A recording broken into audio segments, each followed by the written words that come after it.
அஸ்ஸலாமு அலைக்கும் ஹஜ்ரத். வலைக்கம் சலாம். நாளைக்கு எலெக்ஷன் டே. ஆமாம். ஒவ்வொருத்தரும் ஒரு மாதிரி சொல்கிறாங்க.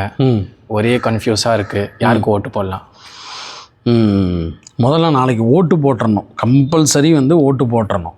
ஓட்டு போடுறது அப்படிங்கிறது மற்ற ஒரு சில நாடுகளில் இல்லாத ஒரு ஜனநாயக கடமை, ஒரு ரைட்ஸு நம்ம எல்லாத்துக்கும் இருக்குது. அதனால் எந்த காரணத்தை கொண்டும் ஓட்டு போடாமல் இருக்கவே கூடாது. அடுத்து யாருக்கு ஓட்டு போடணும்?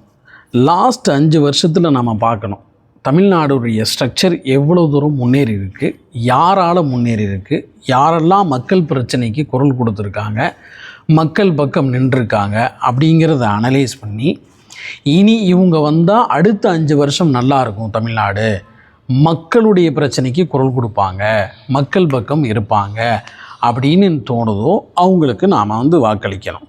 இப்போ லாஸ்ட் 5 வருஷத்தில் இருந்து ரீசெண்டாக உள்ள பிரச்சனை டீலிமிட்டேஷன், தொகுதி மறுவரைவு அப்படின்னு சொல்லி ஒரு பிரச்சனை வந்துச்சு.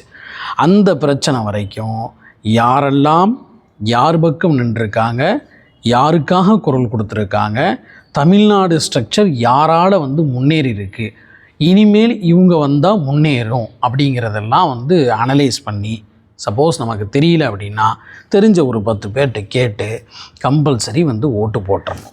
நாம் யாரை செலக்ட் பண்ணுறோமோ தமிழ்நாட்டுடைய தலைவிதியை அடுத்து தீர்மானிக்க போகக்கூடிய ஆற்றல், சக்தி, வாய்ப்பு நம்ம கையில் தான் இருக்குது.